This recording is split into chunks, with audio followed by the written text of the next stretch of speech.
I want to talk to you today about something that's going to help you very much. But we are unique.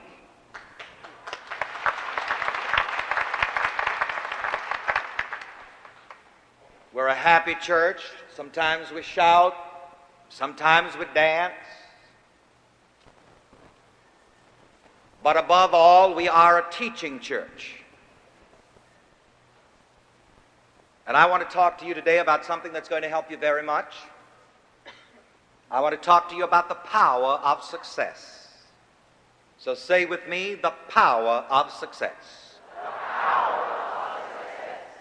And all of you who are not interested in success and you're not interested in being successful, I suggest you leave right now.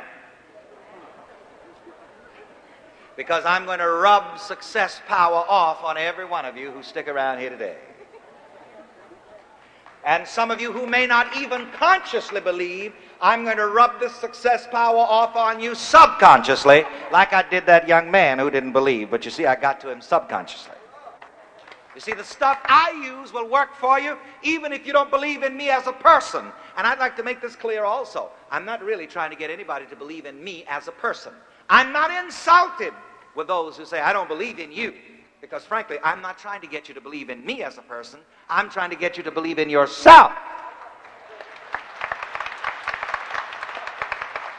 That's one of the differences in this ministry. You see, I'm not interested in making converts to any form of organized religion. I'm only interested in converting you to yourself. I'm not interested in trying to herd masses of people into the folds of organized religion. Oh, it gets quiet. Evangelists have been doing that for thousands of years, hundreds of years, herding masses of people into the folds of organized religion. But here is one evangelist that does not come to try to convert you to any form of organized religion. I only wish to convert you to yourself. So if you want success, stay here. Even if you don't want it, just stay here and behave, and I'll let you sit there, and I'll rub some off on you free.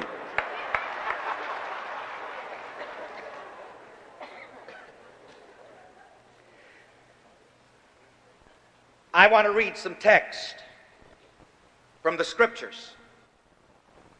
And for the reading of these texts, I'm going to ask all of you to stand, please.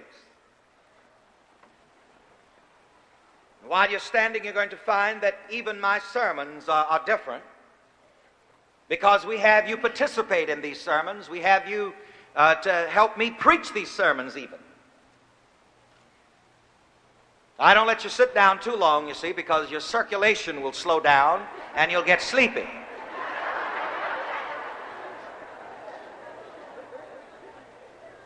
That's why I have you participate in the sermon.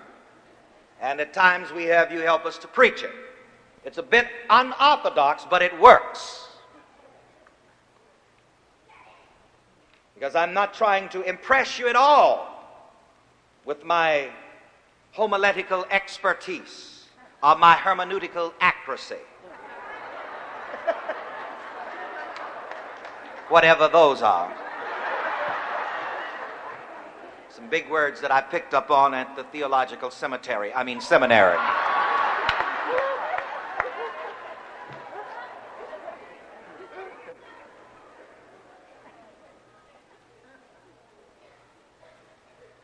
The first text that we are going to read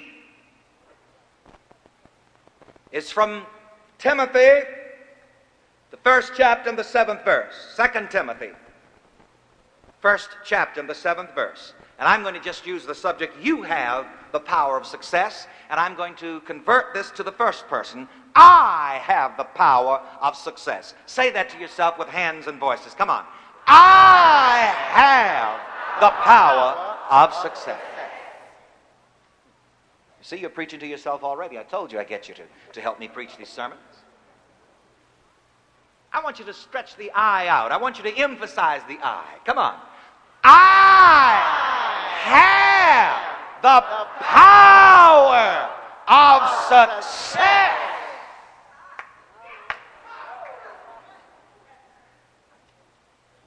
Now, from 2 Timothy, the first chapter and the 7th verse, repeat it after me as I shall read it. For God has not given us the spirit of fear, have not given us the spirit of fear, but of power but of power and of love and of love and of a sound mind. and of a sound mind. I want to read it again, and you're going to find me purposely repetitious, purposely redundant, because it is by repetition that you introduce a new idea effectively into your subconscious mind. You see, most of us, we've had negatives repeated to us all of our days. The voices of the world mind are forever shouting at us, telling us what we can't be, what we can't do, and what we can't have. And so I have to continue to shout at you with a positive voice and teach you to shout at yourself with a positive voice, telling yourself what you can be, what you can do, and what you can have if you believe in yourself correctly. And by the way, the preaching that we teach you to do around here, we teach each person to preach to himself. And before I get down here to preach to you, I've preached to myself. I woke up this morning and pushed myself up in bed, and I started preaching to me. As I walked into the shower, I started singing to me. I evangelized all of the centers of my mind. I went into the infinity of my mind and preached the gospel to every emotion. I baptized my thinking with the Holy Ghost and with fire, until my self-awareness began to speak in other tongues of love and peace and joy and health and happiness. So let's preach this to ourselves. For God has not given us the spirit of fear, Has not given us the spirit of fear, but of power but of power and of love and of love and of a sound mind. and of a sound mind. Now, just reading it here with you, I've invented some symbols that I want to use. Power. Love. Sound mind.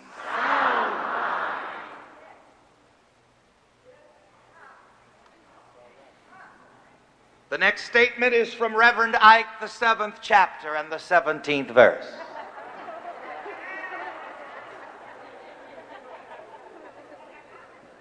And I'm going to have you repeat it after me as I read it. When God individualized himself in me, When God individualized himself in me, through me, and as me, and as me, he left nothing out. he left nothing out. All right. Wonderful. I want you to say this again with me with your hands and your voices.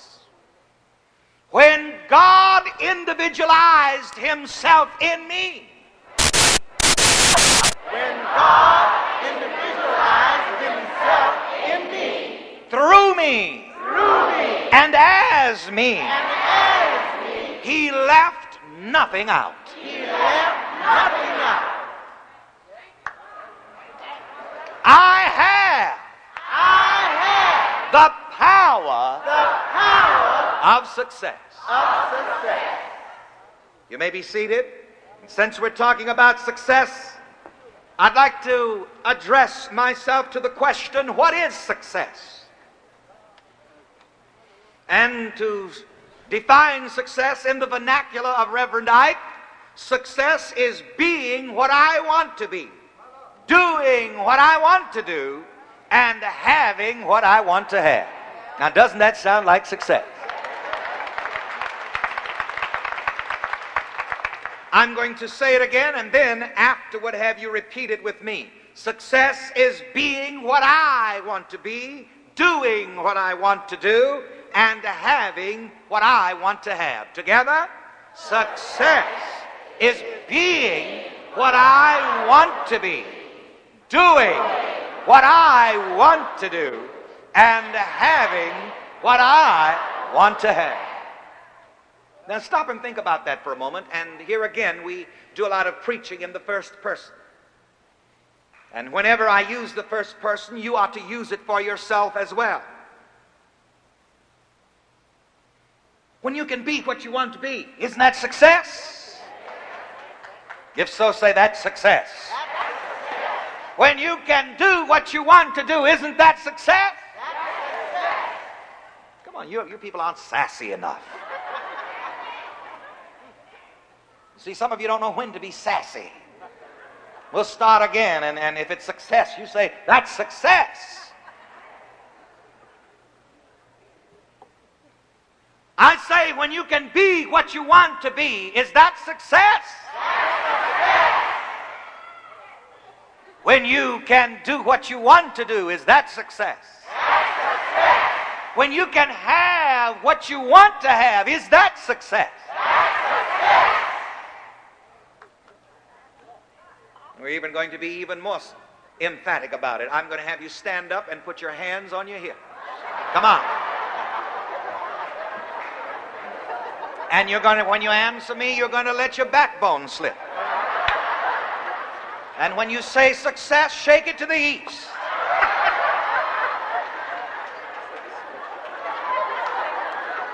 I know you've never heard a sermon like this, and I know some people say, Reverend Ike, I never heard of a preacher doing this in church. Now that's why you haven't been any more successful, too. I know what I'm doing. You see, you're going to remember this. Even if you don't agree with it, you're going to remember it. Right. Even if you think it's silly, you're going to remember this. Right.